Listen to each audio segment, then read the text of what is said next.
खबर आपको दें कि इलेक्शन कमीशन ने इंट्रा पार्टी इलेक्शन न कराने पर जमीयत उलमा इस्लाम पाकिस्तान को नोटिस जारी कर दिया। सरबराह JUI मौलाना फजल रहमान को कल तलब कर लिया।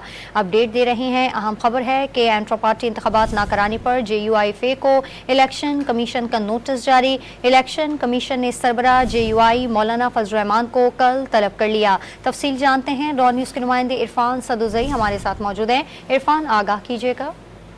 जी, PTI के बाद जमीयत उलमा इस्लाम पाकिस्तान इलेक्शन कमीशन के रेडार पे आ गई है और इस हवाले से इलेक्शन कमीशन ने मौलाना फजल रहमान को कल तलब कर लिया है और इलेक्शन कमीशन ने इंट्रा पार्टी इंतखाबात न कराने पर जमीयत उलमा इस्लाम को नोटिस भी जारी किया है।